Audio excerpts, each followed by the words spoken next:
আসসালামু আলাইকুম রহমতুল্লাহ। এই যে মসজিদের এই যে জুমার নামাজ হচ্ছে। বাংলাদেশের দ্বিতীয় স্বাধীনতার পর স্বাধীন দেশের স্বাধীন খুতবা একটু আগে শোনালাম, আর এখন ওই যে জুমার নামাজ হচ্ছে দেখতে পাচ্ছেন। মসজিদে জায়গা হয় না, এই জন্য বাইরে প্রতি জুম্মাই এভাবে তেলপাট টানিয়ে বাইরেও নামাজ পড়ে মুসল্লিরা। তা আসলে আজকের জুম্মার দিনটা সত্যি একদম অন্যরকম ভালো লাগছে। একটু আগে রহমতের বৃষ্টিও হলো, আর এই যে দেখছেন আকাশ বাতাস সব একদম শান্ত, ভালো লাগছে। আল্লাহর কাছে হাজার হাজার শুক্রিয়া। আসলে আল্লাহ যা করেন ভালোর জন্যই করেন।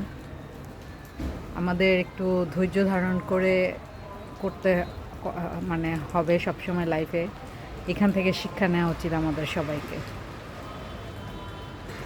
যে জীবনে যখন অনেক বেশি কষ্ট হবে তা আল্লাহর ওপর ভরসা রাখতে হবে, যে অন্ধকারের পর আলো আসবেই।